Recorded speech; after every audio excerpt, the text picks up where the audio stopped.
রাজধানীর বসুন্ধরা আবাসিক এলাকায় উদ্বোধন করা হয়েছে বিনস অ্যান্ড আরোমা কফি শপের নতুন শাখার।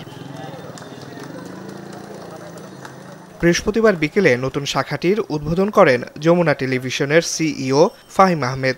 অনুষ্ঠানে আরও উপস্থিত ছিলেন বিনস অ্যান্ড আরোমা কফি শপের চেয়ারম্যান ডক্টর তারিকুল ইসলাম, ব্যবস্থাপনা পরিচালক আখলাক আহমেদ, পরিচালক মোহাম্মদ শফিউল্লাহ এবং এম আহাদুজ্জামান। এছাড়া অনুষ্ঠানে অংশ নেন দেশের বিশিষ্ট মিডিয়া ব্যক্তিত্ব এবং কফি প্রেমীরা।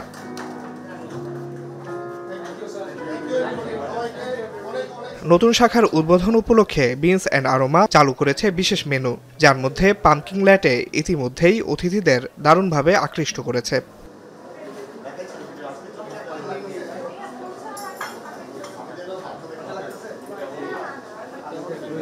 এটা আমাদের 4th ব্রাঞ্চ। আমরা জার্নি শুরু করেছি 2014 সালে।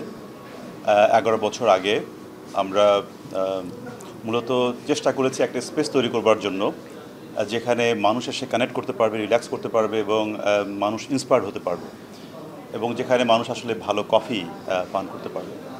আমরা সবসময় চেষ্টা করি দ্য ফাইনেস্ট কফি আমরা এখানে বাংলাদেশে নিয়ে আসার চেষ্টা করি, সেগুলো ব্রু করি এবং সেগুলো সার্ভ করার চেষ্টা করি, এবং আমরা মাঝে মাঝে নতুনত্ব আনবার চেষ্টা করি আমাদের বেভারেজের মধ্যে।